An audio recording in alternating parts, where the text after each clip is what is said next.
सदर कुलीन वली से इत्तेहाद अल मुस्लिमीन और रुकन पार्लियामेंट हैदराबाद बैरिस्टर असदुद्दीन ओवैसी की हिदायत पर कारवान के रुकन असम्बली कौसर मोहिद्दीन ने आज दारुस्सलाम में आसिफ नगर मंडल एमआरओ के साथ आसिफ नगर मंडल की शादी मुबारक और कल्याण लक्ष्मी स्कीम के तहत 180 इस्तेफादा कुनिंदगान में चेक्स की तकसीम अमल में लाई।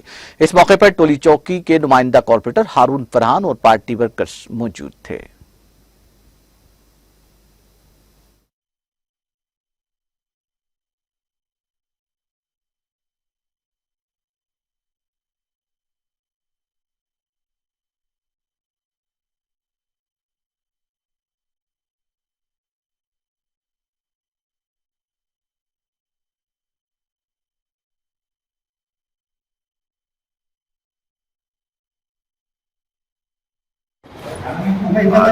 कारवान आसिफ नगर मंडल के शादी मुबारक के 120 चेक्स को दारुस्सलाम पर दिया गया और साथ ही साथ कल्याण लक्ष्मी के भी चेक्स को दिया गया। कुल जमा मिलाकर 190 शादी मुबारक और कल्याण लक्ष्मी के चेकों को दिया गया।